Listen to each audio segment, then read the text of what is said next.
Hello students, I had discussed yesterday in my video the concept of the plastic and their environment कि plastic का हमारे environment पर क्या effect पड़ता है and discuss about the plastic कि plastic is of two type, thermoplastic and thermosetting plastic and how the plastic is advantageous to us, हमारे लिए कैसे advantageous है और प्लास्टिक का क्या harmful effect है हमारी नेचर पर, ठीक है, और हम उससे प्रिवेंट होने के लिए हम क्या कर सकते हैं। तो ये सब मैंने डिस्कस किया था। एक बार मैं चैप्टर इस वीडियो में मैं दोबारा से एक बार चैप्टर रिपीट कर रही हूँ जस्ट इन शॉर्ट कि आपको ये चैप्टर रिवाइज हो जाए, अच्छे से समझ में आ जाए, ठीक है। If you have any doubts regarding with the chapter then you can ask me in the comment section, ठीक है। तो मैं स्टार्ट कर रही हूँ chapter again so you can remind the concept, ठीक है। जस्ट इन शॉर्ट कि आप सारा कॉन्सेप्ट जो है एक बार रिमाइंड कर सके।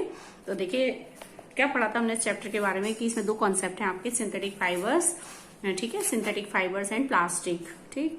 सिंथेटिक फाइबर आपको बताया था कि मैंने फाइबर्स फैब्रिक जो होता है, जो हम कपड़े पहनते हैं फैब्रिक्स हैं, और फैब्रिक्स जिस धागे से बना होता है, जिस थ्रेड लाइक स्ट्रक्चर से बना होता है उसको फाइबर्स कहते हैं। अब बात यह है कि जो फाइबर्स होते हैं वो हमें दो टाइप के रिसोर्सेज से मिलते हैं, या तो प्लांट से मिलते हैं या फिर हमें प्लांट से एनिमल से मिलते हैं, या फिर होता है कि वो बनाए जाते हैं, आर्टिफिशियली तैयार किए जाते हैं। तो इसके आधार पर आपके फाइबर्स दो टाइप के हो गए, एक नेचुरल फाइबर और एक होता है आपके सिंथेटिक फाइबर, ठीक है। Natural fibres which are obtained from the resources like plant और एनिमल से मिलते हैं, ठीक है। प्लांट फाइबर लाइक आपके हो गए कॉटन और जूट, और एनिमल फाइबर में आते हैं आपके वूल और silk, because these are obtained by the plant और animal, so they are called natural fibre.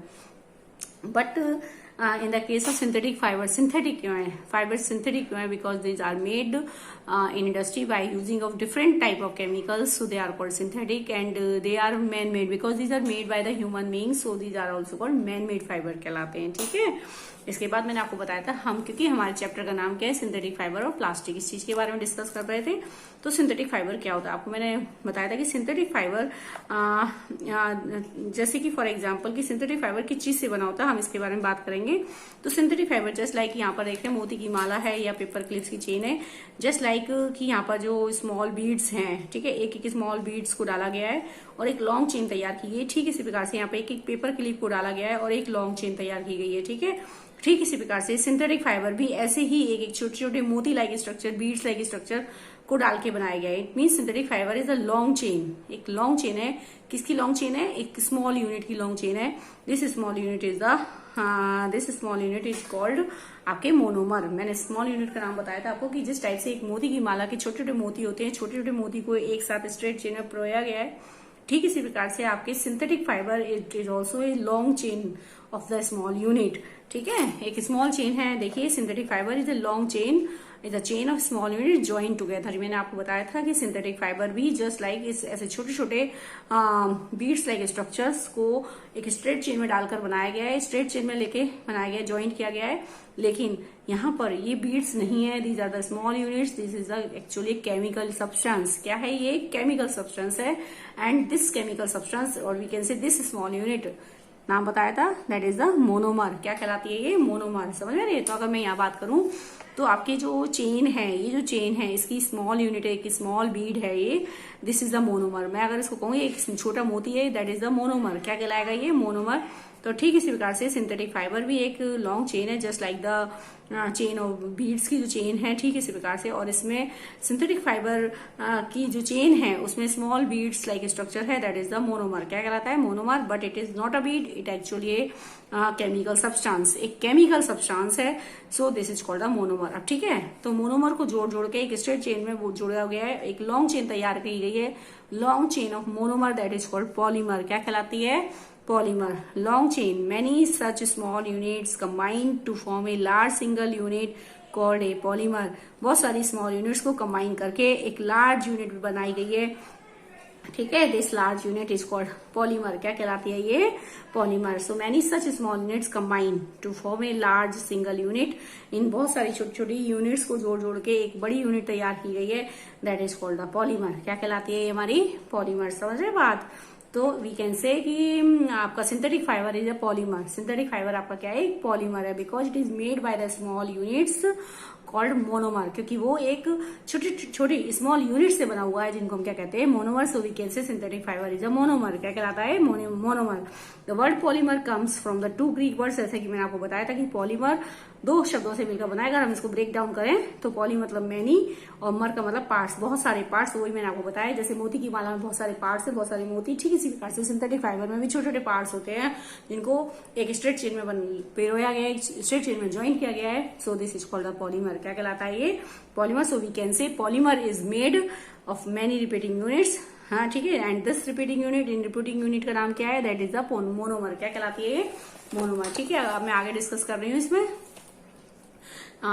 Polymer occur in nature also. ठीक है, पॉलीमर जो है हमारी नेचर में पाया जाता है। कॉटन फाइबर आप सब जानते हैं, cotton fibre is example of polymer. Cotton जो है वो एक पॉलीमर है, बिकॉज कॉल्ड सेलुलोज।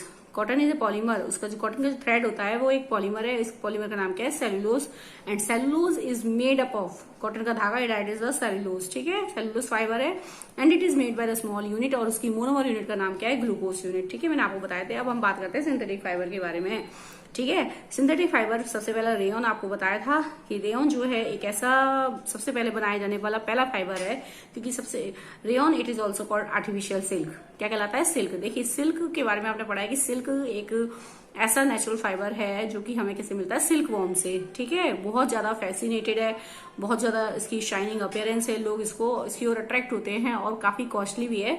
तो साइंटिस्ट ने देखा कि कैसे लोग इसको, सभी लोग इसको इतनी कॉस्ट होने की वजह से सभी लोग इसको अफोर्ड नहीं कर सकते, इसीलिए इसको आर्टिफिशियली लैब में बहुत ज्यादा रिसर्च की गई कि इसको कैसे प्रिपेयर किया जाए, और finally up to the end of the 19th century scientist इस काम में सफल भी हो गए। ठीक है, सफल हो गए तो उन्होंने क्या किया, एक ऐसा फाइबर बना लिया which has resemblance with the natural silk, जिसकी अपीयरेंस बिल्कुल कैसी थी, सिल्क जैसी थी। सो that's why it is called the artificial silk. ठीक है, क्या कहलाता है ये, आर्टिफिशियल सिल्क। तो बात ये कि इसको बनाया कैसे गया, लेकिन एक बात है कि इसको बनाने के लिए एक नेचुरल सब्सटेंस का यूज किया गया है। नेचुरल सब्सटेंस क्या है, wood pulp. So that's why, because it is not fully synthetic, पूरी तरह से सिंथेटिक नहीं है, it is a semi synthetic fibre. कैसा फाइबर है, semi synthetic, because here the raw material is wood pulp, क्योंकि यहाँ पर एक सब्सटेंस का यूज किया गया as a raw material, that is a wood pulp. ठीक है, wood pulp it is the plant resource, एक प्लांट रिसोर्स है। ठीक है, अब वुड पल्प को डायरेक्टली यूज नहीं किया गया है, वुड पल्प को केमिकली प्रोसेस किया गया है, केमिकल ट्रीटमेंट किया गया है,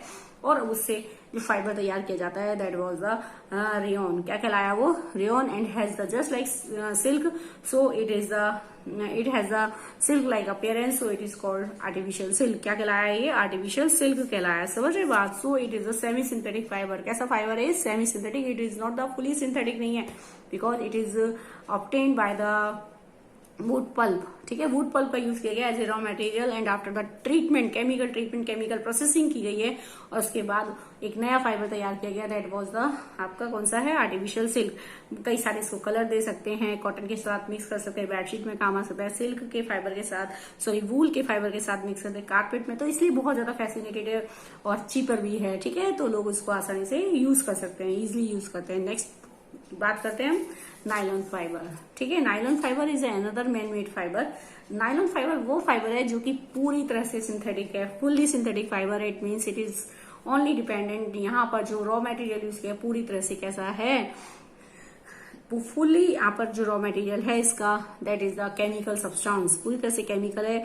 सो यहाँ पर न्यूयॉर्क को एक साथ 2 जगह तैयार किया गया, न्यूयॉर्क और लंदन में, that's write name is called nylon. नाई मतलब न्यूयॉर्क और लन मतलब लंदन। ठीक है, तो यहाँ पर जो एज ए रॉ मटेरियल कोई, यहाँ पर जो रॉ मटेरियल यूज किया गया है कोई प्लांट का सोर्स या एनिमल का सोर्स नहीं है, it was prepared from coal, water और एयर। इसको कैसे तैयार किया गया है, कोल, वाटर, एयर से एक नेचुरल सब्सटेंस, एक नेचुरल यूनिट बनाई, एक आर्टिफिशियल यूनिट तैयार की गई है, मोनोमर यूनिट, और इसकी मोनोमर यूनिट का नाम क्या है, एमाइड। ठीक है, so it was the first fully synthetic fibre, और इसलिए यहाँ पर ये क्या कहलाया, फर्स्ट फुली सिंथेटिक फाइबर कहलाया। ठीक है, nylon fibre is strong, elastic and light. इसका फाइबर काफी स्ट्रॉन्ग होता है, आसानी से टूटता नहीं है, इलास्टिक है, ठीक है, और हल्का होता है। It was lustrous and easy to wash, आसानी से धुल सकता है। So it becomes for very popular for making cloth. यही कारण है कि इसको आसानी से कई सारे ड्रेस मटेरियल, कई आपके डिफरेंट टाइप के जो है प्रोडक्ट्स बनाने में काम आता है। We use many articles made from the nylon. हम आज भी बहुत सारे आइटम ऐसे यूज करते हैं जो कि डेली नायलॉन के बने होते हैं, जैसे सॉक्स हो गई, आपकी रोप्स है, टेंट्स हैं, टूथब्रशेस, आप जानते हैं टूथब्रशेस के जो ब्रिस्टल्स होते हैं वो सब, car seat belt, sleeping bags, curtain etcetera, बहुत सारी चीजें आज जो हम डेली लाइफ में यूज करते हैं किसकी बनी होती है, नायलॉन की। इसके अलावा nylon fibre is much stronger than the steel wire. Nylon का एक फाइबर स्टील के वायर से कहीं गुना ज्यादा स्ट्रांग होता है, समझ रहे बात, जिसके कारण से वो टूटता नहीं है। और यही कारण है कि जैसे पैराशूट की रोप है या रोप्स फॉर पैराशूट, ठीक है, और रोप्स फॉर रॉक क्लाइंबिंग, जो लोग पहाड़ों पर चढ़ाई करते हैं, रस्सी का सहारा लेते हैं, उसकी जो रोप होती है वो भी किससे बनी होती है, नायलॉन फाइबर की बनी होती है, जो कि आसानी से ब्रेक नहीं होती है। सो दैट्स वाई कि nylon fibre is much stronger than the steel wire. Nylon fibre बहुत ज्यादा स्ट्रॉन्ग होता है स्टील वायर से। So it used for making the parachute बनाने में, या जो रॉक क्लाइंबिंग की जो रोप्स है इसको बनाने में यूज किया जाता है। नेक्स्ट फाइबर की बात करते हैं, अगला है polyester. Polyester is a polyester acrylic, ये दो फाइबर और है। Polyester is another synthetic fibre. Polyester एक ऐसा, पॉलिएस्टर नाम से पता चल रहा है, पॉली मतलब मैनी, एस्टर का मतलब होता है आपकी एस्टर रिपीटिंग यूनिट से। यहाँ पर ester is a chemical substance that has the fruit like smell, जिसकी एक ऐसा केमिकल कंपाउंड है जिसकी स्मेल फ्रूटी होती है, फ्रूट लाइक होती है। And ester are the monomer units of polyester, ठीक है। So that's why it is called polyester. It is another synthetic fibre. Fabrics made from this fibre does not get wrinkled easily. इस polyester से बने हुए fibres जो थे, समझ रहे बात, पॉलिएस्टर से बने हुए जो फाइबर्स होते हैं, सॉरी, पॉलिएस्टर से बने हुए जो फैब्रिक्स होते हैं, जो कपड़े होते हैं पॉलिएस्टर के, वो रिंकल्स नहीं होते हैं, कपड़ा एज सच रहता है एंड इजी टू वॉश, आसानी से धुल जाता है, आसानी से सूख जाता है। So it is quite suitable for making dress material. यही कारण है इसका यूज बहुत सारे ड्रेस मटेरियल को बनाने में किया जाता है। तो ज्यादातर टी शर्ट्स मार्केट में सूट ड्रेस मटेरियल आते हैं जो कि किसके बने होते हैं, पॉलिएस्टर के, ठीक है। लेकिन तो पॉलिएस्टर की दो फॉर्म होती हैं। पॉलिएस्टर दो टाइप से मार्केट में मिलता है, एक होता है टेरिलीन के नाम से और एक होता है पैड के नाम से, ठीक है। Terylene, TRY, terylene is a popular polyester. Terylene is a kind of polyester. Polyester का ये काइंड है, इट कैन बी ड्रॉन, क्योंकि टेरिलीन की खास बात है कि इसको पतले से पतले थ्रेड में निकाल सकते हैं हम, पतले से पतले थ्रेड बन सकता है इसका टेरिलीन का बहुत, तो आसानी से उसको वूवन करके it can be woven into like yarn, यानी जो बहुत पतले, इसके बहुत पतले धागे होते हैं, थ्रेड बहुत पतला होता है इसका। So it can be woven like any other yarn, यानी वो जैसे ट्विस्ट करते, बालों को ट्विस्ट करके हम चोटी बनाते हैं, ठीक इसी प्रकार से इसके फाइबर्स पतले होते हैं, तो इसलिए इसको स्ट्रेंथ देने के लिए आसानी से ट्विस्ट करते हैं, यार्न में कन्वर्ट किया जा सकता है और उस यार्न से डिफरेंट टाइप के फैब्रिक्स बन सकते हैं, ठीक है। जैसे हम चोटी बनाते हैं तो बालों को क्या करते हैं, ट्विस्टिंग करते हैं, ऐसे ही यहाँ पर इसके जो फाइबर्स होते हैं वो बहुत ज्यादा थिन है, इसलिए उसको क्या करा जाता है, ट्विस्टिंग करी जाती है, चोटी की तरह ट्विस्ट कर देते हैं और यार्न बन जाता है, ठीक है।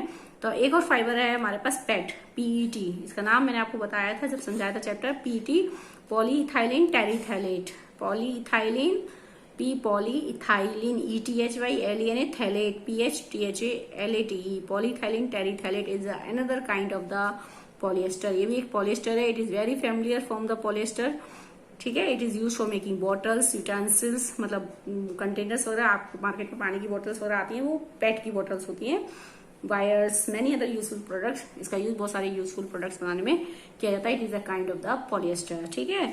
इसके अलावा पॉलिएस्टर की एक, देखिए पॉलिएस्टर मैंने आपको अभी बताया था, polyester is a polycluster, actually made up of repeating units of chemical compound that is called ester. Esters are the chemicals which have fruit like smell. तो ये मैंने आपको बताई दिया। एक चीज और है कि जो पॉलिएस्टर के नाम के जो कपड़े आते हैं मार्केट में, किसके नाम से मिलते हैं, पॉलीकोट के नाम से मिलते हैं, पॉलीवूल के नाम से मिलते हैं, टेरिकॉट के नाम से मिलते हैं। क्यों? क्योंकि देखो ये जो फाइबर्स होते हैं, पॉलिएस्टर का जो फाइबर है, ब्लेंडिंग प्रॉपर्टी शो करता है। ब्लेंडिंग का मतलब किसी दूसरे नेचुरल फाइबर के साथ अगर हम उसको मिक्स कर दें, किसी दूसरे नेचुरल फाइबर के साथ अगर मैं मिक्स कर दूं तो वो एक ब्लेंडिंग, अच्छी ब्लेंडिंग प्रॉपर्टी शो करता है, ठीक है। फाइबर में मर्ज हो जाता है और एक अच्छा सा दूसरा फाइबर का टेक्सचर आपको मिलता है। तो fabrics are sold by names like polycot. Polyester के नाम के कपड़े किसके नाम से आते हैं, पॉलीकोट, यानी पॉलिएस्टर का फाइबर प्लस कॉटन का फाइबर को ब्लेंड किया गया है तो पॉलीकोट के कपड़े बन गए। पॉलीवूल का कपड़ा यानी पॉलिएस्टर का फाइबर और वूल का फाइबर, नेचुरल, एक नेचुरल और एक सिंथेटिक फाइबर को मर्ज किया गया और यहाँ पर इसमें ब्लेंडिंग प्रॉपर्टी अच्छी होती है। एक है टेरिकॉट। टेरिकॉट का मतलब टेरिलीन का फाइबर और कॉटन का फाइबर। टेरीवूल यानी टेरिलीन का फाइबर और वूल का फाइबर। तो इस टाइप से अगर मैं कहूँ टेरिकॉट है तो टेरिकॉट में टेरिलीन का फाइबर को ब्लेंड किया गया किसके साथ, कॉटन के साथ। टेरीवूल की बात करूं तो टेरीवूल मतलब टेरिलीन का फाइबर प्लस वूल का फाइबर इसमें मिक्स किया, यानी ब्लेंडिंग। पॉलिएस्टर एक अच्छी ब्लेंडिंग प्रॉपर्टी शो करता है, जिसको हम किसी नेचुरल फाइबर के साथ अगर मर्ज कर देते हैं तो एक अच्छा टेक्सचर का फाइबर आपको मिलता है। As the name suggest, they are made by mixing 2 types of fibre, 2 type के फाइबर से बनाया गया। जैसे मैं बता रही हूँ, पॉलीकॉट मतलब polyester plus cotton, polyester plus cotton. Polywool is a mixture of polyester and polywool. ठीक है, इसी प्रकार से टेरिकॉट होता है टेरिलिन का फाइबर प्लस कॉटन का फाइबर, जस्ट लाइक टेरीवूल टेरिलिन का फाइबर प्लस कॉटन का फाइबर। तो इस तरह से एक ब्लेंडिंग प्रॉपर्टी होती है जिसकी मदद से हम डिफरेंट टाइप के फाइबर्स को भी बना सकते हैं, मर्जिंग फाइबर्स कहलाते हैं। इसके अलावा भी वेयर स्वेटर्स, यूज शॉल्स और ब्लैंकेट। एक और फाइबर है आपका acrylic. Acrylic is the fiber that it is also synthetic because its monomer unit is made by the chemical unit that is the acrylonitrile। मैंने आपको नाम भी बताया था इसका कि इसकी जो एक मोनोमर यूनिट है that is the acrylonitrile। नाम देखेंगे acrylonitrile, ठीक है। एक्राइलो ACRYLONITRILE, ये इसकी यूनिट है। इसकी मोनोमर यूनिट का नाम क्या है? एक्राइलोनाइट्राइल। ठीक है, समझ रहे बात। अब आगे देखते हैं इसमें कि जो अगर आप देखिए, एक जो वूल होती है, नेचुरल जो वूल होती है, जो आपको शीप से मिलती है, याक से मिलती है, आपने पढ़ा हुआ है। तो जो हमारी नेचुरल वूल होती है ऑब्वियसली महंगी होती है, नेचुरल फाइबर हमेशा कॉस्टली होता है, तो जरूरी नहीं कि सभी लोग उसको अफोर्ड कर सकें।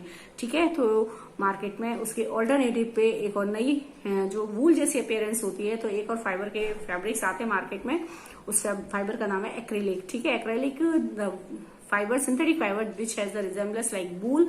इसकी रिजेम्बलेंस किसकी तरह होती है? वूल की तरह होती है। वूल के जैसा टेक्सचर होता है इसका, देखने में बिल्कुल वूल जैसा लगता है। जैसे मार्केट में आजकल शॉल आती है, मार्केट में स्टॉल आती है, ठीक है, जो कि 300, 400, 500 तक की रेंज में होती है, जो सभी लोग उसको अफोर्ड कर सकते हैं। लेकिन अगर हम उसी टाइप की अगर हम नेचुरल वूल की शॉल लेते हैं तो मार्केट में 3-3, 4-4 हजार की आती है, जो कि हाँ एक पर्सन उसको, सिंपल पर्सन उसको अफोर्ड नहीं कर सकता। समझ में बात? तो वो एक्राइलिक की शॉल होती है, तो विच है the fibre which has the resemblance like आपके वूल की तरह होती है, जो कि नेचुरल फाइबर की तरह रखता है, बहुत ज्यादा एक्सपेंसिव नहीं है, वार्मनेस देता है लाइक नेचुरल वूल की तरह। So it is affordable to every person, हर पर्सन के लिए वो क्या होता है? इजिली अफोर्डेबल होता है। तो दिस इज एक्राइलिक। और मैंने आपको बताया कि एक्राइलिक की जो मोनोमर यूनिट है, जिस मोनोमर केमिकल यूनिट से वो बना होता है, दैट इज द एक्राइलोनाइट्राइल। ठीक है, यहाँ तक हो गया।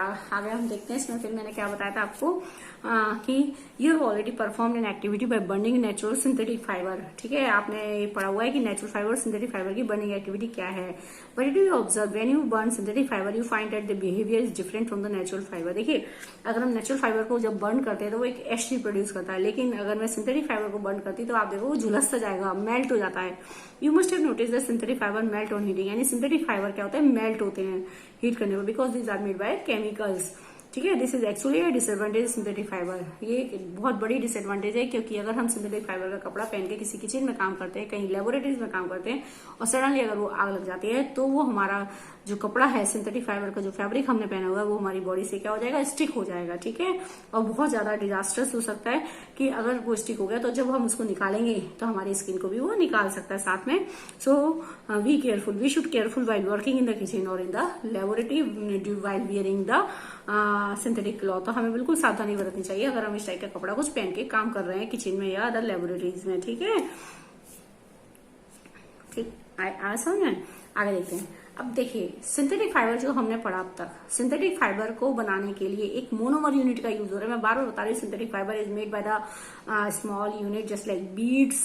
So this monomer unit is called the chemical substance. क्या है? Chemical substance. तो अब बात ये होती है कि इस केमिकल यूनिट को, इस मोनोमर यूनिट को बनाने के लिए भी रॉ मटेरियल चाहिए। जैसे हमें रोटी बनाने के लिए आटा चाहिए, पानी चाहिए, ठीक इसी प्रकार से यहाँ पर भी इस केमिकल यूनिट को, इस मोनोमर यूनिट को बनाने के लिए भी एक रॉ मटेरियल की आवश्यकता होती है। And these raw material which are required to make the monomer units, these raw materials are obtain from the petroleum. किसके प्रोडक्ट्स होते हैं? वो पेट्रोलियम के। So this is called the petrochemicals. यानी इस मोनोमर यूनिट को, किसी भी सिंथेटिक फाइबर हो चाहे प्लास्टिक हो, किसी भी सिंथेटिक फाइबर को बनाने के लिए आपकी जो मोनोमर यूनिट का इस्तेमाल हो रहा है, मोनोमर यूनिट यूज हो रही है, वो आपका एक केमिकल है, एक केमिकल सब्सटेंस है। ठीक है, और वो भी डायरेक्ट नहीं मिला है हमें, वो कहाँ से मिला है? किस प्रोडक्ट का यूज करके, उसके बनाने के लिए भी किस रॉ मटेरियल का यूज किया गया है?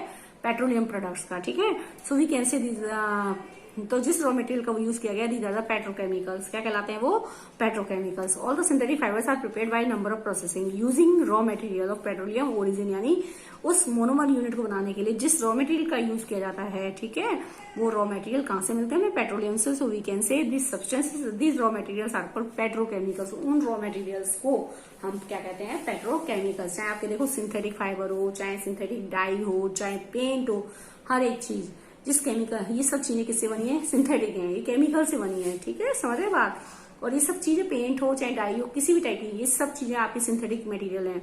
और इन सिंथेटिक मटेरियल को बनाने के लिए आपको एक केमिकल्स की आवश्यकता होती है, और उस केमिकल को बनाने के लिए भी, ठीक है, वो कहां से, उस केमिकल को बनाने के लिए भी आपको एक रॉ मटेरियल चाहिए। वो रॉ मटेरियल हमें कहां से मिला है? पेट्रोलियम प्रोडक्ट है। सारा रॉ मटेरियल क्या होता है आपका? सब रॉ मटेरियल क्या है? एक पेट्रोलियम प्रोडक्ट होता है, ठीक है। तो ये जो रॉ मटेरियल पेट्रोलियम प्रोडक्ट है, so these raw material which are obtained from petroleum to make the synthetic fibre, synthetic dyes, perfume etcetera.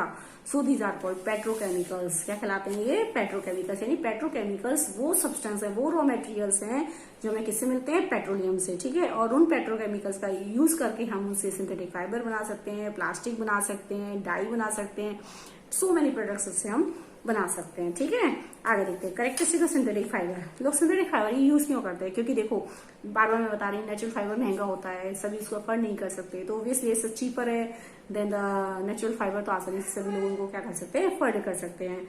Less expensive है, ड्यूरेबिलिटी ज्यादा होती है, जल्दी से घिसता नहीं है कपड़ा, ठीक है, रिंकल्स फ्री होता है, पसीना नहीं अब बहुत ज्यादा क्या कहते हैं एब्जॉर्ब नहीं करता पानी, तो इजी टू वॉश है, इजी टू ड्राई है, आसानी से सूख जाता है, ठीक है। तो यही कारण है कि बहुत सारी डिफरेंट कलर्स में हम उसको ढाल सकते हैं, दे सकते हैं। तो यही कारण है कि it is more suitable to make the dress material. Different varieties के ड्रेस मटेरियल हम इस टाइप के कपड़ों से हम क्या कर सकते हैं? तैयार करते हैं, ठीक है।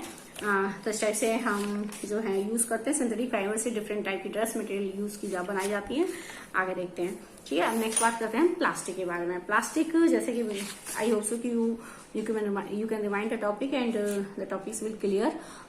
If you have any doubt then you can ask again in the comment section, ठीक है।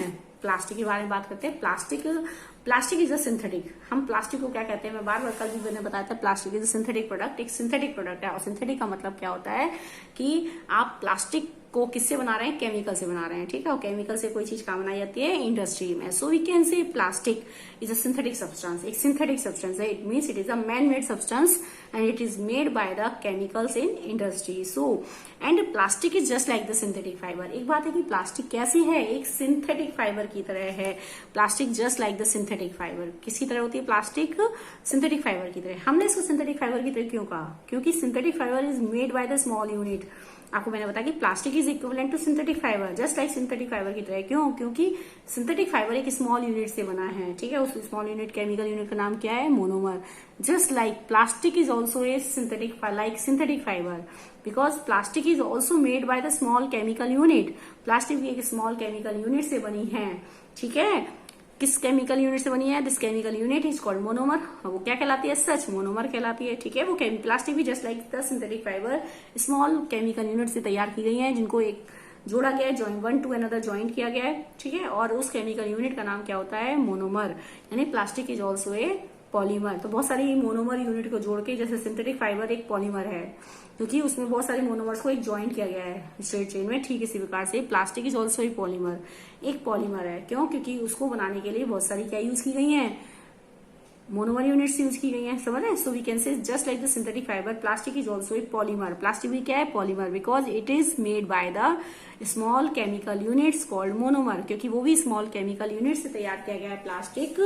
So it is the monomer, so it is the polymer. Plastic क्या है? एक पॉलीमर है। तो देखिए एक चीज का फर्क है, सिंथेटिक फाइबर में जो मोनोमर्स होते हैं वो मैंने आपको बताया था स्ट्रेट चेन में जोड़ते हैं। सिंथेटिक फाइबर के केस में जो आपकी मोनोमर्स यूनिट्स होती हैं वो कैसे जुड़ती हैं? स्ट्रेट चेन में। देखिए ये मैंने आपको बताया था कि सिंथेटिक फाइबर के केस में, ठीक है, सिंथेटिक फाइबर के केस में मोनोमर ऐसे जोड़ते हैं स्ट्रेट चेन में, वन टू अनदर। ये एक मोनोमर यूनिट है, ये क्या आपकी मोनोमर है, ठीक है। मोनोमर, एक मोनोमर दूसरा तीसरा ऐसे जोड़े गए, स्ट्रेट फॉर्म में जोड़े गए हैं। And the process of joining the polymerisation, क्या कहलाता है? पॉलीमराइजेशन। इस प्रोसेस को की मदद से it is the process by which monomers are joint to one another. ये वो प्रोसेस है जिसकी मदद से एक मोनोमर को दूसरे से दूसरे को तीसरे जोड़ा गया और एक स्ट्रेट चेन तैयार की जाती है। ठीक है, तो सिंथेटिक फाइबर के केस में एक मोनोमर दूसरे से जुड़ता है और एक लॉन्ग चेन तैयार होती है स्ट्रेट फॉर्म में। लेकिन प्लास्टिक भी मोनोमर यूनिट से बना है। ठीक है, तो हम कह सकते हैं प्लास्टिक इज ऑल्सो ए, आप कह सकते हैं कि प्लास्टिक जो है, प्लास्टिक भी क्या है? पॉलीमर है। प्लास्टिक हमारा क्या है? पॉलीमर। ठीक है, पॉलीमर क्यों है? प्लास्टिक एक पॉलीमर क्यों है? Because it is made bye monomer. वो किससे बना है? मोनोमर से। लेकिन बस फर्क ये है, यहाँ पर जोड़ने के तरीके दो हैं। कितने तरीके हैं? दो तरीके कल मैंने बताया था। एक होता है लीनियर जोड़ना, ऐसे सबको लीनियरली जोड़ा गया है। ठीक है, और एक किसको कैसे जोड़ा गया है? क्रॉस करके। तो जो मोनोमर चेन है, ये आपकी मोनोमर चेन है, एक चेन है मोनोमर की, दैट इज अ पॉलीमर। तो ऐसी बहुत सारी मोनोमर चेन्स हैं जो आपस में भी जुड़ी रहती है। बहुत सारी मोनोमर चेन्स हैं जो कैसी होती हैं? They are also linked to each other. ये monomer chains are also linked to each other. जब ये मोनोमर चेन भी आपस में जुड़ जाती हैं, so this type of arrangement is called cross linked arrangement. And where the monomer chains are joint to one another only in straight form, जब monomer chain सारी one to another straight form में जुड़ी हैं, so this is called the, ये आपका pattern कहलाता है linear arrangement. ठीक है, और ये कौन सा कहलाता है? Cross linked. ठीक है, तो अब देखिए इसके आधार पर, इसके पैटर्न के आधार पर, मोनोमर यूनिट के जुड़ने के आधार पर दो टाइप की प्लास्टिक है, जिसमें लीनियर पैटर्न है, थर्मोप्लास्टिक है, और जिसमें लीनियर पैटर्न नहीं है वो कौन सी प्लास्टिक कहलाती है? थर्मोसेटिंग है। ये थर्मोसेटिंग प्लास्टिक है। समझ रहे बात? अब इन दोनों में फर्क है। देखो लीनियर जुड़ा हुआ, खाली लीनियर जुड़े हुए मोनोमर यूनिट, तो जैसे हम उसको हीट देंगे, इन यूनिट्स के बीच का जो फोर्स है वो आसानी से ब्रेक हो जाएगा। जब ब्रेक होगा तो ये यूनिट जो है निकल जाएगी यहाँ से, नहीं स्लिप हो जाएगी, और यानी प्लास्टिक मेल्ट होना शुरू कर देगी। समझ रहे बात? It means the plastic which has the linear arrangement of the monomer units, that is called thermoplastic. क्या कहलाती है ये? थर्मोप्लास्टिक। ठीक है, so it can be melt on heating, आसानी से मेल्ट हो जाएगी। अब ये मेल्ट हो जाएगी तो आप इसको डिफरेंट शेप में उसको कन्वर्ट कर सकते हैं, हम उसको डिफरेंट शेप में ढाल सकते हैं।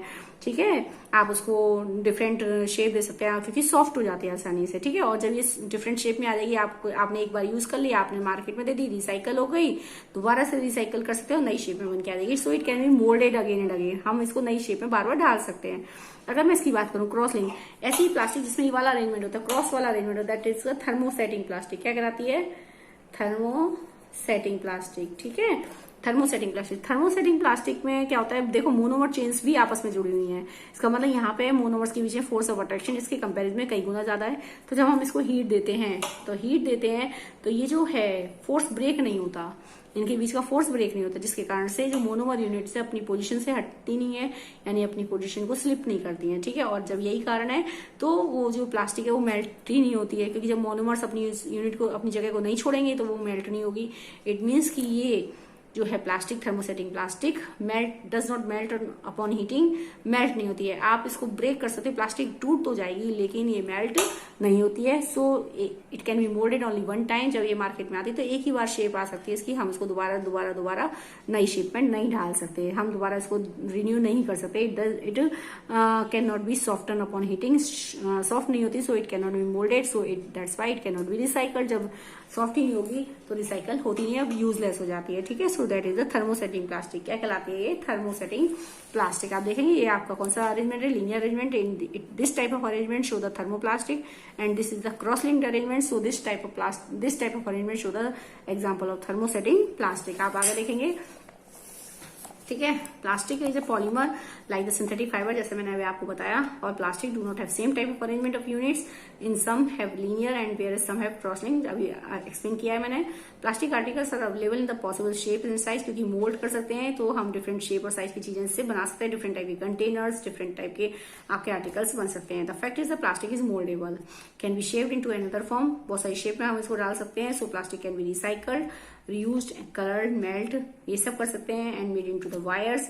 तो यही कारण है क्योंकि प्लास्टिक मोल्डेबल है, that's why it find such A variety of use. यही कारण है प्लास्टिक की चीजों का बहुत सारा यूज किया जाता है। अब हम बात करते हैं एक और, ये जो प्लास्टिक है, थर्मोप्लास्टिक की बात कर रहे हैं। थर्मोप्लास्टिक में आपके आते हैं कि जो आपकी थर्मोप्लास्टिक है, देखिए थर्मोप्लास्टिक में एग्जाम्पल्स मैंने कल आपको बताए थे कि थर्मोप्लास्टिक के जो एग्जाम्पल्स हैं आपके थर्मोप्लास्टिक के, एक एग्जाम्पल है, पहला है पॉलीथीन।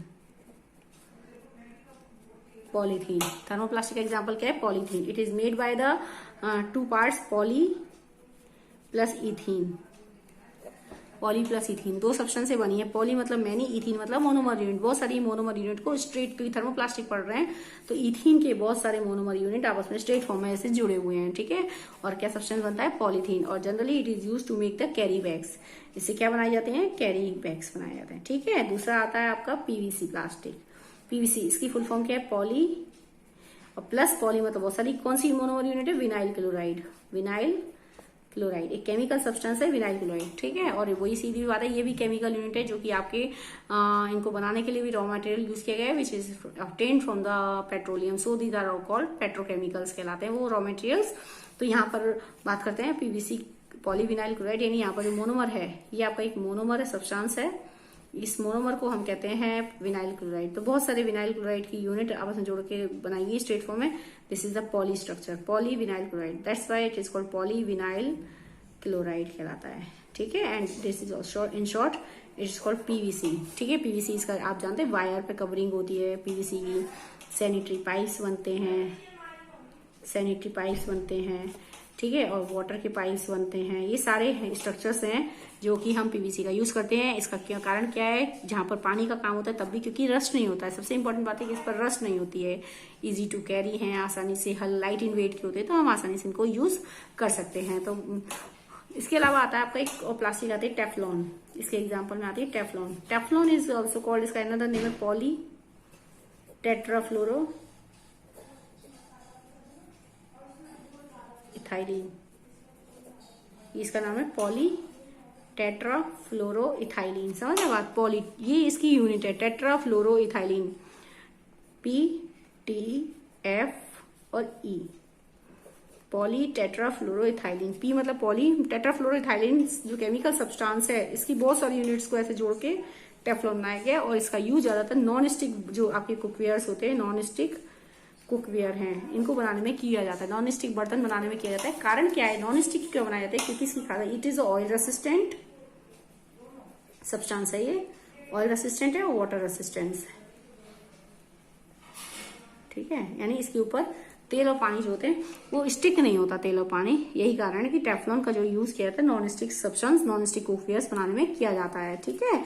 अच्छा, दूसरी बात हम करते हैं थर्मोसेटिंग प्लास्टिक। अगर मैं बात करूं थर्मोसेटिंग प्लास्टिक के केस में, तो आपकी जो थर्मोसेटिंग प्लास्टिक है, थर्मोसेटिंग प्लास्टिक दो टाइप की मैंने आपको बताई थी, जो कि ओनली वन टाइम मोल्ड होती है मोल्डेड ओनली वन टाइम। तो दिस इज अ बेकेलाइट और दूसरी कौन सी है? मेलामाइन, ठीक है। थर्मोसेटिक प्लास्टिक दो टाइप की होती है, bakelite and melamine. Bakelite plastic और मेलामाइन प्लास्टिक दोनों ऐसी प्लास्टिक हैं जो कि आपके क्या कह सकते हैं कि दो टाइप के मोनोमर्स यूनिट से बनी है। Bakelite plastic is made by two monomer unit, two monomer unit का यूज किया गया है यहाँ पर, टू मोनोमर यूनिट्स बाय, ठीक है। दो मोनोमर यूनिट्स हैं।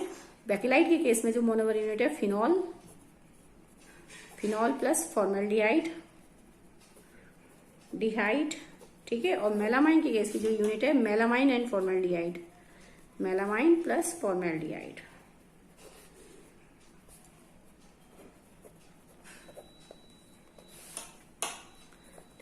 ठीक है। इस टाइप से इसमें दो मोनोमर यूनिट का जो है यूज किया गया है। इनमें से मेलामाइन प्लास्टिक और bakelite plastic both are heat resistant है। इनके ऊपर मतलब वी कैन से कि दोनों हीट रेसिस्टेंट, यानी इनके ऊपर हीट का कोई इफेक्ट नहीं पड़ता। It means they are the poor conductor of heat and electricity, दोनों पर हीट का जो है इफेक्ट नहीं है। तो bakelite melamine plastic is more heat resistance, ज्यादा हीट रेसिस्टेंस होती है in comparison to bakelite plastic. तो बेकेलाइट प्लास्टिक से आपके बनाए जाते हैं इलेक्ट्रिकल स्विचेस बनाए जाते हैं, कुकर के हैंडल, क्योंकि पुअर कंडक्टर है हीट की। तो अब आपके चाय के पैन का हैंडल है या कुकर के हैंडल है, प्रेशर कुकर का हैंडल है, सब बेकेलाइट प्लास्टिक का बना होता है, because it is a heat resistant material, heat को पास नहीं करती है। तो आसानी से आप उसको होल्ड कर सकते हो गर्म होने के बाद भी। यूटेंसिल गर्म हो जाएगा लेकिन आपका हैंडल गर्म नहीं होगा, because it is made by the bakelite plastic, ठीक है। मेलामाइन की बात करूं तो melamine plastic is more heat resistant, so it is use to make the cookwares for keeping them into the oven. हम उनको आसानी से ओवन में रख सकते हैं अपना फूड को कुक करने के लिए, because it is a more heat resistant. तो ओवन के अंदर जो हीट बहुत ज्यादा होती है तो उसको आसानी से क्या कर सकता है, टॉलरेट कर सकता है। इसके अलावा फायर रेसिस्टेंट मटेरियल है, मेलामाइन एक फायर रेसिस्टेंट भी है, ठीक है। मेलामाइन जो है आपका मेलामाइन सब्सटेंस जो है वो एक फायर रेसिस्टेंट है, ठीक है, फायर रेसिस्टेंट है। तो यही कारण है कि वो फायर रेसिस्टेंट मटेरियल है। यही कारण है कि जो फायर पर्सन होते हैं उनकी जो ड्रेस पर कोटिंग की जाती है, ड्रेस मटेरियल बनाया जाता है, फायर रेसिस्टेंट मटेरियल उनके क्लॉथ्स में दिए जाते हैं ताकि वो फायर से क्या रह सके, सेफ रह सके, प्रोटेक्ट रह सके। ठीक है, तो इसके आगे देखते हैं इसमें क्या कॉन्सेप्ट कहता है। हाँ, ये आपको मैंने बता ही दिया था सारा। ठीक है, एट इट सच प्लास्टिक आपने देखा होगा। अच्छा, कभी कभी जैसे तो नॉर्मल प्लास्टिक की बोतलें आती है जिसमें हम पानी भर दें, गलती से गर्म विंटर में गर्म पानी भर दें तो वो डिफॉर्म हो जाती है, उनकी शेप चेंज हो जाती है। बता सकते हैं कौन सी प्लास्टिक है वो एक थर्मोप्लास्टिक है। कौन सी प्लास्टिक है वो? थर्मोप्लास्टिक, क्योंकि उसकी शेप चेंज हो रही है। ऐसी प्लास्टिक जिसकी शेप चेंज हो जाती है दैट इज द थर्मोप्लास्टिक कहलाती है। अब प्रेशर कुकर है, हमने खाना 1-1.5 घंटे से गैस पे रखा है, कितनी भी देर रख दें, कुकर के हैंडल की शेप तो चेंज नहीं होती क्योंकि it was a thermosetting plastic. ठीक है, तो polythene and PVC are some of the examples of thermoplastic. मैंने आपको बता ही दिया। These are used for manufacturing toys, combs, various types of containers से बनाए जाते हैं। On the other hand, there are some plastic which when molded once, only one time mold होती हैं, cannot be softened by heating, soft नहीं कर सकते। These are the thermosetting plastic कहलाती है। To example, bakelite and melamine. Bakelite plastic is poor conductor of heat and electricity. It is used for making electrical switch, handles, various utensils and etc. Melamine is versatile material. It resists fire. Fire को resist करता है, so it can tolerate heat better than the other plastic. बहुत ज्यादा heat को भी tolerate कर सकता है। It is used for making melamine. So it is used for making floor tiles, kitchenwares, fabrics which resist fire. ये आपको मैंने बताई थी, इन सबको बनाने। मेलामाइन की टाइल्स में भी होता है, मेलामाइन मिलाया जाता है। Show the various type of thermoplastic, ये सारे एग्जांपल्स हैं। ठीक है, plastic as material as choice. हम प्लास्टिक को यूज क्यों करते हैं डिफरेंट टाइप की आइटम्स बनाने के लिए? Because plastic is non reactive. Plastic किसी चीज से, एयर, वाटर, केमिकल्स किसी चीज से रिएक्ट नहीं करती। जस्ट लाइक आयरन, जैसे आयरन है, पानी की कोई चीज, मेटल है, तो अगर मान लो मेटल का कंटेनर है, अगर आप उसमें पानी का कोई आइटम रखा है, लिक्विड आइटम रखा है, तो रस्ट हो जाएगा। ठीक है, रस्ट हो जाएगी, उसमें टॉक्सिक सब्सटेंसेज आ जाएंगे जिसके कारण आपका जो फूड है वो क्या हो सकता है, टॉक्सिक हो सकता है। तो यहाँ पर ऐसी कोई दिक्कत नहीं है क्योंकि उसमें रस्ट नहीं होती, ना एयर से, ना वाटर से, केमिकल से किसी चीज का कोई इफेक्ट नहीं होता। So that's why it is non reactive in nature and used to storing the food items. Plastic is light, strong and durable. Obviously plastic का substance, अब आप एक मेटल का बर्तन लेंगे, मेटल का लेंगे कंटेनर और एक प्लास्टिक का, ऑब्वियसली उठाने में किसमें दिक्कत आएगी? मेटल में भारी होता है। ठीक है, कांच का लेंगे वो भी भारी है, ऊपर से गिर गया तो टूट जाएगा। तो plastic is light in weight, light weight की होती है, less expensive, metal less expensive होता है। ठीक है, और स्ट्रॉन्ग है, ड्यूरेबिलिटी अच्छी होती है, तो लोग उसको हाउस होल्ड प्रोडक्ट्स में यूज कर सकते हैं कि आप उसको कोई सामान रखने में यूज कर सकते हैं। समझ रहे हैं? ये आ गया। नेक्स्ट है प्लास्टिक का पुअर कंडक्टर। ये मैंने आपको बताई दिया कि प्लास्टिक जो है बेसिकली बेकेलाइट और मेलामाइन, वो एक ऐसे सब्सटेंस है जो कि आपकी पुअर कंडक्टर है, हीट को पास नहीं होने देते।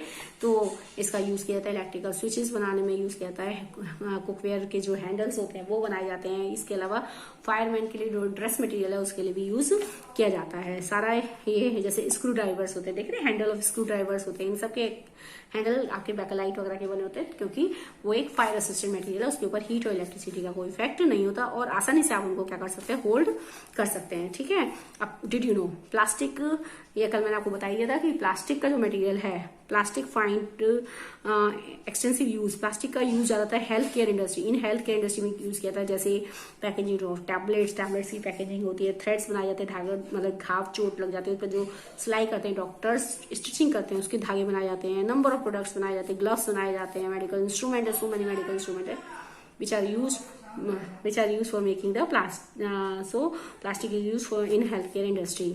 Special plastic cookware is use in microwave oven, आपको बताई दी माइक्रोवेव ओवन में यूज किया जाता है। Teflon is a special plastic on which oil and water not stick.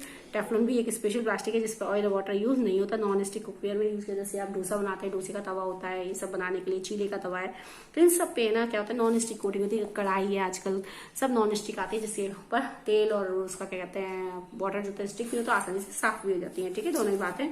आगे नेक्स्ट है कि फायर प्रूफ प्लास्टिक है, ऑल्दो क्योंकि जो प्लास्टिक होती है मेलामाइन एक फायर प्रूफ मटेरियल है, इसलिए जो आपके फायरमैन होते हैं उनकी यूनिफॉर्म में मेलामाइन की कोटिंग होती है ताकि वो फायर रेसिस्टेंस रह सके और वो फायर से सेफ ऐसी जगह पर जब जाएं तो फायर से प्रोटेक्ट अपने आप को कर सके। ठीक है, नेक्स्ट है प्लास्टिक एंड एनवायरमेंट। अब बात यह कि प्लास्टिक को की जो मटेरियल्स हैं, ठीक है, अब आप प्लास्टिक जैसे बिस्किट्स हैं, आपकी कोई भी चिप्स हैं, ये सब इन प्लास्टिक वगैरह में आते हैं।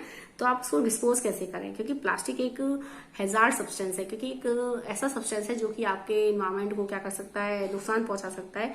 अगर मान लो, क्योंकि वो एक non biodegradable, non decomposable substance है, वो डिकम्पोज नहीं होता बाय द माइक्रो ऑर्गेनिज्म। तो अगर इन्वायरमेंट में पड़ा है तो लॉन्ग टाइम तक वो परसिस्ट रहेगा।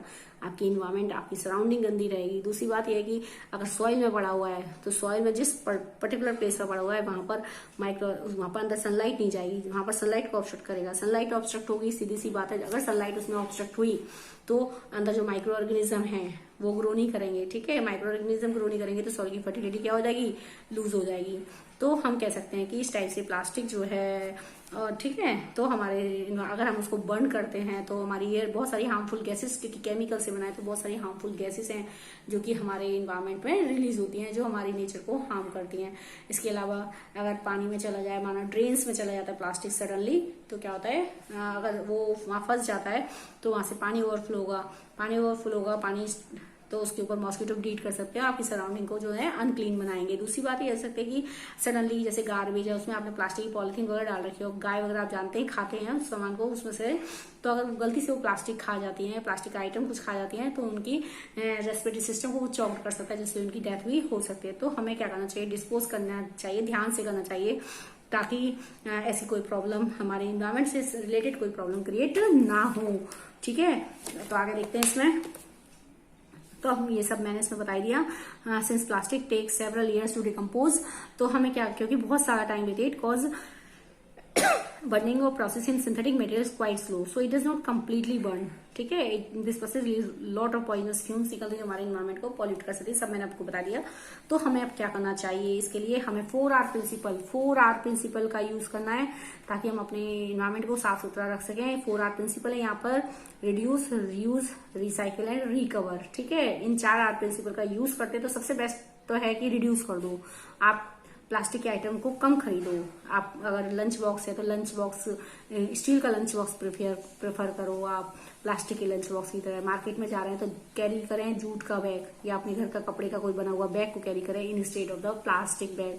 तो इस टाइप से, ठीक है, तो कुछ कंटेनर में रखना है सामान तो आप उसमें मेटल के कंटेनर में यूज कर सकते हैं। रिड्यूस करें आप, हो सकता है जहां तक संभव हो सके, जहां तक पॉसिबिलिटी हो सके, आप प्लास्टिक की चीजों को कम यूज करें। लेकिन मतलब अगर मार्केट में आती हैं, आप कुछ पिकल वगैरह खरीद के लाते हैं, अगर वो आ जाता है तो अब क्या करें, उसके लिए फिर आप नेक्स्ट ऑप्शन अपनाएंगे, उसको रीयूज करें। जैसे आपने वो चीज खाली हो गई, खत्म हो गई, तो आप उसको साफ करके उसको दोबारा किसी चीज को रिफिल कर सकते हैं। आप उसको दोबारा से किसी आइटम, किसी भी सब्सटेंस को रखने में यूज कर दिया जा सकता है। तो ये होता है रीयूज, रिसाइकल। अब आपने रिड्यूस भी कर लिया, ठीक है, रीयूज भी कर लिया, ऐसी चीजें जो कि दोबारा आपने 3-4 बार उसको यूज कर लिया, अब आप उस आइटम को दोबारा यूज नहीं कर सकते फर्दर मोर। तो हम क्या करें, फिर रिसाइकल कर रहे हैं। तो अब हमारा थर्ड ऑप्शन बचता है रिसाइकल करें। रिसाइकल करने के लिए क्या करना चाहिए अल्टीमेटली, कि उन सारे सब्सटेंस को एक बार इकट्ठा कर लो एक जगह, और फिर उसको आप उसको दे रहे हैं, ठीक है, जंग डीलर को दे दें, ताकि वहां से कहाँ चला जाए, फैक्ट्री में चला जाए, क्योंकि वो रिसाइकल प्रोडक्ट है, रिसाइकलिंग हो सकती है। ऐसे सब्सटेंस जो रिसाइकल में जा सकते हैं, आप उनको रिसाइकल करवा दो, ताकि वो दोबारा से नई शेप में बनकर आ जाए। तो एक इससे आप प्लास्टिक मटेरियल को आप क्या कर रहे हैं, यूज कर रहे हैं, ठीक है। और रिकवर, मतलब कुछ ऐसे भी इलेक्ट्रॉनिक आइटम्स होते हैं, जैसे टीवी हो गया, गार्बेज, मतलब बेकार हो गए इलेक्ट्रॉनिक टेप रिकॉर्डर्स है, जो कि हम उनको रिसाइकल भी नहीं कर सकते। तो हम क्या करें, ऐसे आइटम में से कुछ जो इंपॉर्टेंट एलिमेंट्स लगे होते हैं वो हम यूज कर सकते हैं दोबारा, या फिर हम उस प्लास्टिक को किसी बड़े उसमें आप कहीं भी उन प्लास्टिक के पीसेस वगैरह करके आप उसको लैंडफिल में डाल सकते हैं। तो आप या फिर रिकवर कर रहे हैं, या फिर हम उसको बड़ी उसमें फर्नेसेस में बर्न कर दें और हीट बनाएं, ठीक है। हीट जो बनेगी, जब हम उसको बर्न करेंगे तो हीट फ्यूल का काम करेगा बहुत सारा। उसको बड़ी क्लोज्ड फर्नेस में रख के, उसको बड़ी भट्टियों में रख के हम उसको बर्न करें। जब बर्न करेंगे उससे जो हीट प्रोड्यूस होगी, उससे आप उस हीट का यूज अब बड़ी इंडस्ट्रीज में भी किया जा सकता है। तो अल्टीमेटली कुछ ऐसे भी प्रोडक्ट्स होते हैं जहां हमारे पास ना तो रिड्यूस का ऑप्शन है, ना रीयूज का ऑप्शन है, ना रिसाइकलिंग का ऑप्शन है। समझे, बहुत ऐसे भी प्रोडक्ट्स होते हैं हमारी डेली लाइफ में जहां ना तो हम उसको रिड्यूस में ला सकते हैं, ना रीयूज कर सकते हैं, ना रिसाइकिल कर सकते हैं। फाइनली हमें उसको रिकवर करना होता है कि उसकी कुछ इंपॉर्टेंट सामान है वो निकाल दीजिए, और बाकी फाइनली उस प्लास्टिक को आप क्या करते हैं, बड़ी फर्नेसेस होती है, भट्टियां होती है, जहां पर उसको बर्न किया जाता है हाई टेम्परेचर पर, ताकि उससे जो हीट बनती है उसको और किसी काम में यूज किया जा सकता है। तो इस टाइप से हम उस मटेरियल को क्या करते हैं, रिकवर करते हैं। और अगर हम चार प्रिंसिपल का यूज करते हैं, रिड्यूस, रीयूज, रिसाइकिल, रिकवर, तो हम अपने इन्वायरमेंट को हेल्दी बना सकते हैं। ठीक है। Do not throw plastic bags in the water bodies on the road. ये मैंने आपको बता दिया कि प्लास्टिक बैग वगैरह की, प्लास्टिक रैपर्स, फूड आइटम से रिलेटेड कोई भी बॉटल्स वगैरह हैं, इनको कभी सड़क पर, सॉइल में, वाटर बॉडीज में नहीं डालना चाहिए। देखिए, कॉटन कैरी बैग और जूट बैग, मार्केट में जाएं तो हमेशा जूट बैग वगैरह वो कैरी करें। Try to minimize the use of plastic. सबसे बढ़िया बात है कि यूज कम करें। ठीक है, रिड्यूस करें आप, सबसे बेस्ट ऑप्शन है यहाँ पर चारों 8 प्रिंसिपल में से रिड्यूस। आप उस चीज को कम से कम यूज करें। ठीक है। Try to minimize the use of plastic materials. ये चाहें कि प्लास्टिक की मटेरियल का सामान कम से कम खरीदें। यूज जैसे for example use steel lunch box खरीदें। ठीक है, इंस्टेड ऑफ प्लास्टिक वेल्स। अगर हम इस सभी चीजों को अपने ध्यान में रखते हैं तो हम अपने एनवायरमेंट को हेल्दी बना सकते हैं। तो ये आपका चैप्टर हो गया। Written material continuously I am provide कराऊंगी आपको PDF से, ताकि आप इसका पूरे चैप्टर का रिटर्न वर्क कर सके। I hope so you will understand the concept of regarding with the synthetic fibre and plastic. ठीक है। If you have any doubts from my video and topics, you can ask me in the comment section. ठीक है। तो next video में start करूंगी, अपनी next video में start करूंगी chapter 4 metals and non metal. ध्यान से समझेंगे उस चैप्टर को। ठीक है। Thank you and have a nice day.